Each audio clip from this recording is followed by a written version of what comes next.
Britain bred brilliant commanders during the Second World War. On the radio, Montgomery chasing Rommel across North Africa sounded victorious. Through the static, you could hear Slim rebuild a shattered Burma army, crushing 3 Japanese divisions in his wake. But for every genius broadcasting victory, disaster echoed back. I listened to 5 British generals prove incompetence wears stars just like brilliance. 5 commanders whose loud blunders handed the enemy victories they never earned.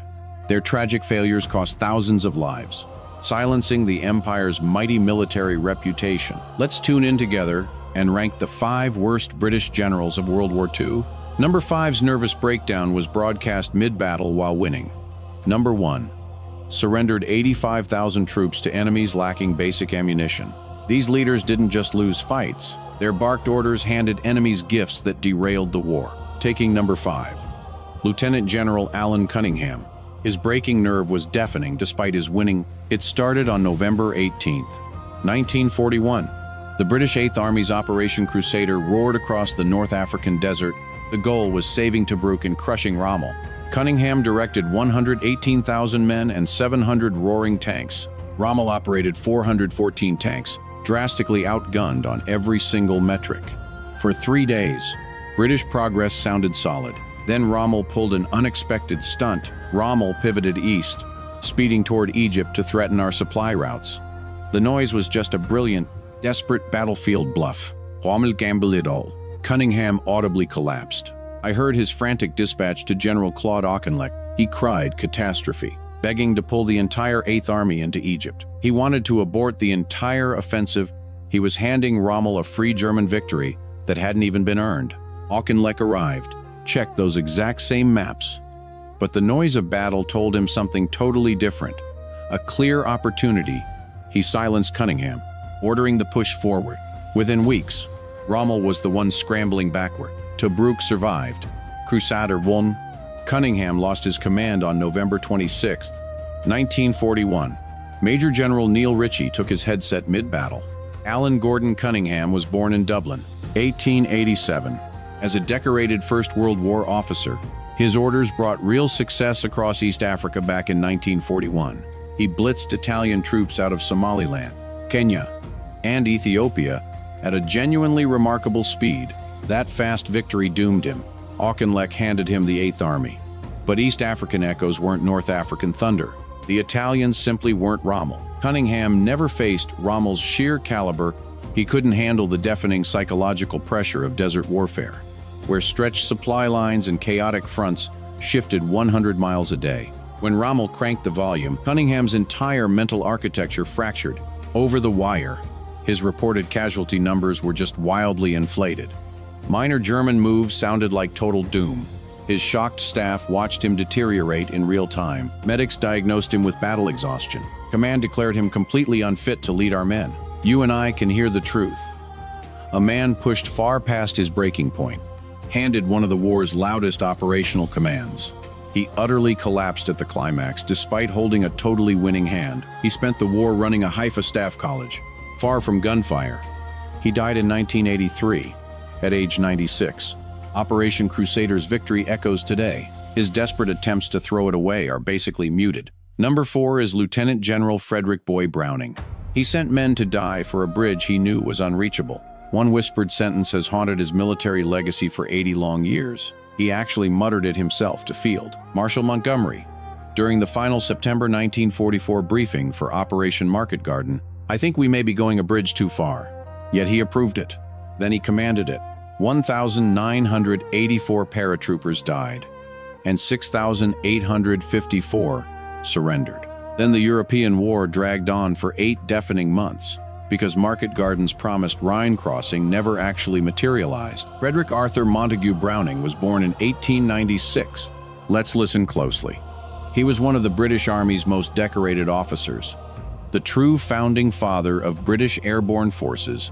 Charming, absolutely immaculate, married to novelist Daphne du Maurier. His nickname Boy captured that youthful elegance, following him everywhere. He was exactly the type of general staff officers loved admiring in photographs, but on a roaring battlefield, he was an absolute disaster. Operation Market Garden, launched September 17, 1944 was Montgomery's loud plan to drop 3 airborne divisions deep behind German lines, seize several bridges across the Rhine, and end the entire war by Christmas. Browning commanded the 1st Allied Airborne Army's vital ground element. The intelligence failures were deafening, and boy, Browning totally owned many of them. Dutch resistance fighters reported 2 SS Panzer divisions resting and refitting directly inside the Arnhem drop zone. Major Brian Urquhart, Browning's very own intelligence officer, brought aerial photos clearly showing heavy German armor surrounding Arnhem. He practically begged Browning to delay or alter the plan. Browning simply had Urquhart sent on sick leave. He ignored the intelligence. He completely silenced the warnings. He then approved drop zones 7 to 8 miles from the Arnhem Bridge, meaning British paratroopers would have to march through hostile enemy territory before even reaching their target. He greenlit a plan requiring 30 Corps to push 60 miles up a single road in just 2 days. When the deafening battle finally collapsed, Browning commanded from a quiet, comfortable headquarters, well behind the front line. Meanwhile, the brave men of the 1st Airborne Division held the north end of Arnhem Bridge for 4 brutal days against overwhelming SS forces. They waited for relief that never arrived, because the plan was doomed before the first parachute opened. Browning returned to Britain safely and was promptly appointed Chief of Staff in Southeast Asia. He was never held accountable for Arnhem. He died in 1965 at age 68.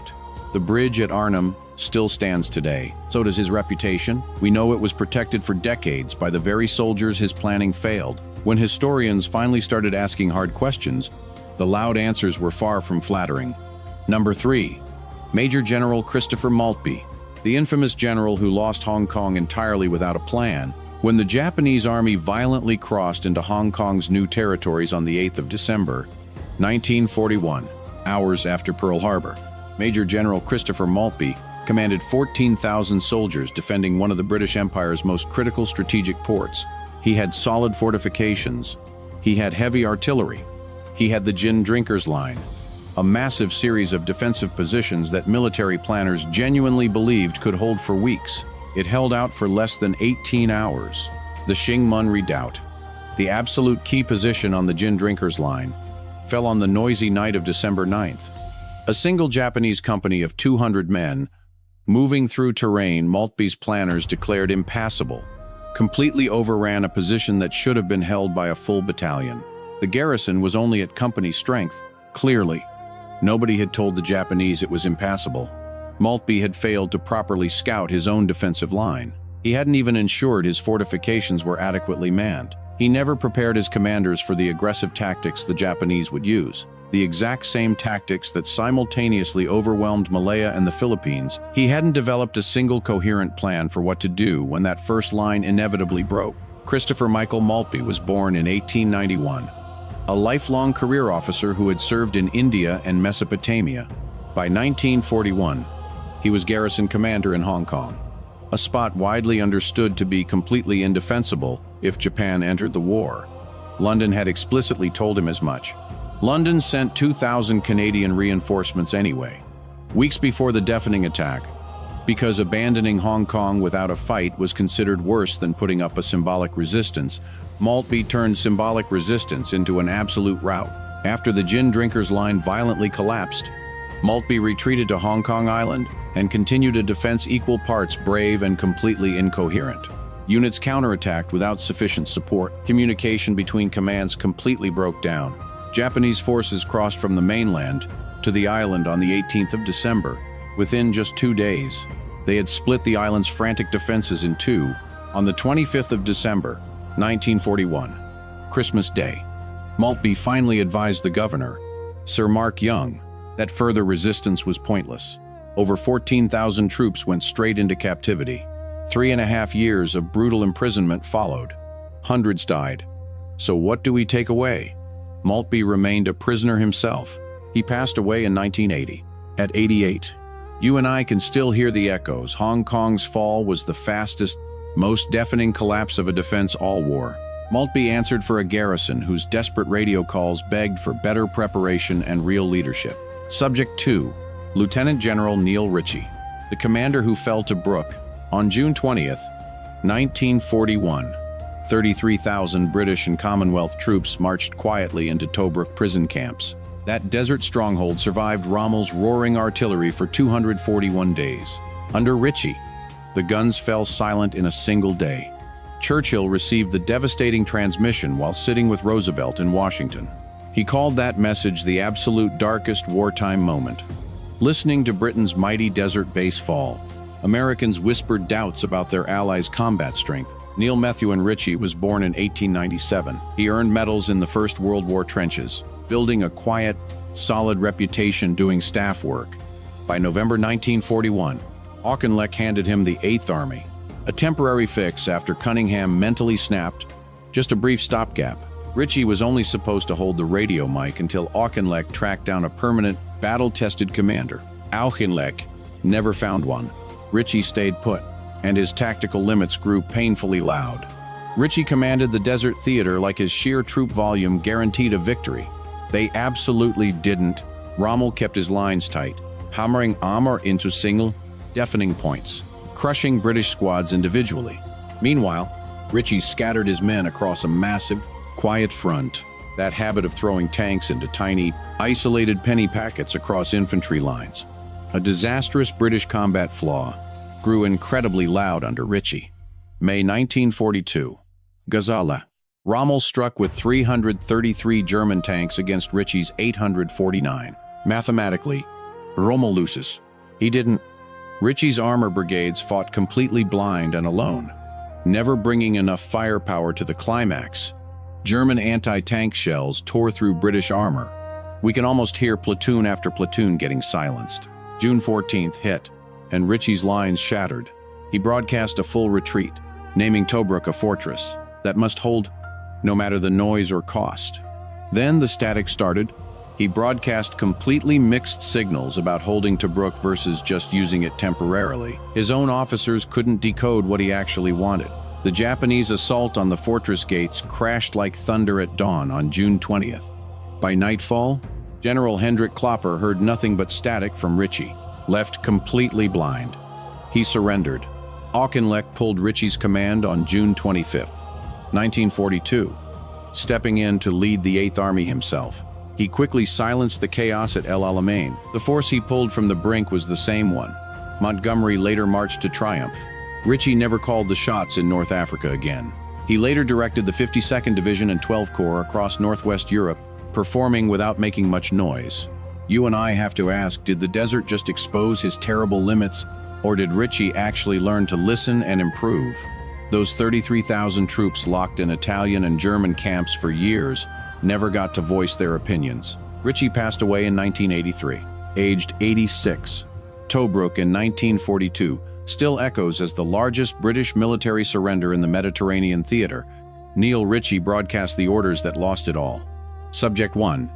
Lieutenant General Arthur Percival, the man whose surrender shattered an empire, February 15th, 1942. General Percival marched toward Japanese guns at Bukit Timah, carrying a white flag alongside the Union Jack. Behind him, 85,000 British, Indian, and Australian troops marched silently into the 20th century's cruelest prison camps. Waiting ahead was Japanese Lieutenant General Tomoyuki Yamashita, a commander practically out of ammo, who quietly panicked that a British counterattack would roar to life and crush his men at any second. Percival never heard those whispers, or if he did, the noise didn't change his mind. He gave up Singapore. The impregnable fortress, the booming symbol of Asian imperial power, fell in Britain's largest, most devastating wartime surrender. Churchill proclaimed it the absolute worst, largest disaster in British history. Arthur Ernest Percival was born in Hertfordshire in 1887. He was, honestly, a courageous man. As we close out, remember he fought brilliantly in World War I in Ireland. He was smart, grinded hard, and missed no details. Tune in with me here. He was the worst man for this command. By May 1941, Percival took charge of Malaya Command, defending Singapore and the peninsula. The garrison was painfully weak. His bosses in London heard the reports and knew it. The brass agreed that defending Singapore was impossible without air cover, and our radar screens were completely empty of friendly fighters to provide it. Percival walked into a trap. Then his calls made it worse. Over the wire, Percival got constant warnings that Japanese troops would advance if war broke out. Intelligence chatter warned him that Japanese soldiers in Indochina were jungle experts. He heard loud and clear that our boys lacked the training for that brutal fighting environment. He had 100,000 troops but never ordered them to dig in, didn't wire the bridges to blow, and left his men completely unprepared for the fight. He even vetoed building concrete bunkers on Singapore's northern beaches. He claimed the sounds of construction would wreck local civilian morale. When the Japanese stormed across the strait on February 8, 1942, we listened as those bare beaches collapsed in just hours. His radio orders during the Malayan campaign were nothing but pure, chaotic indecision. We heard him bounce units around the map without enough firepower to stop anything. Even when General Gordon Bennett's Australians scored a hit, Percival refused to send backup. When the line snapped, he froze. That long retreat down Malaya dragged on for 550 miles and 55 days. In Singapore's final days, we heard commanders begging to fight. Brigadier Ivan Simpson reported the Japanese were almost out of ammo, food, and drinking water. Gordon Bennett insisted the enemy was bluffing, but on the afternoon of February 15th, Percival listened to his generals, heard the guns closing in, then quietly decided the fight was over. 85,000 men dropped their rifles. Thousands perished in the camps. Thousands more survived. 3.5 years in hellish conditions, the Red Cross called the absolute worst of the war. The sounds of the Burma Railway alone claimed 12,000 dead Allied prisoners. Percival was finally freed in August 1945. Then, in a brutal twist, MacArthur made him stand at the Japanese surrender on the USS Missouri. Right next to Wainwright, the man who lost the Philippines, Churchill refused to ever give Percival another military command again.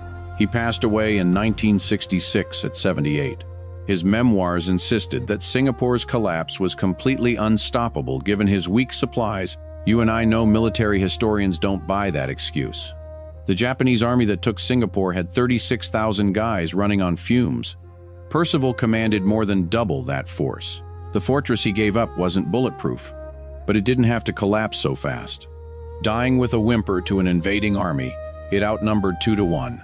That deafening silence of surrender is Percival's true legacy. All 5 of these generals cracked when their nations needed them the most. Cunningham panicked during a massive fight he was already winning. Browning ignored radio intercepts that could have saved thousands at Arnhem. Maltby watched his prepared defensive lines crumble in 18 hours. Ritchie scattered his superior troops and lost a stronghold his predecessor held for 241 days. Percival handed over an empire, but the military heard the wake-up call. The British Army adapted. Tactical manuals changed. Training evolved. New commanders like Slim, Horrocks, and O'Connor applied the brutal lessons written in blood by the blunders of those before them. History loves to celebrate victories, but you and I must remember the deafening cost of those early mistakes.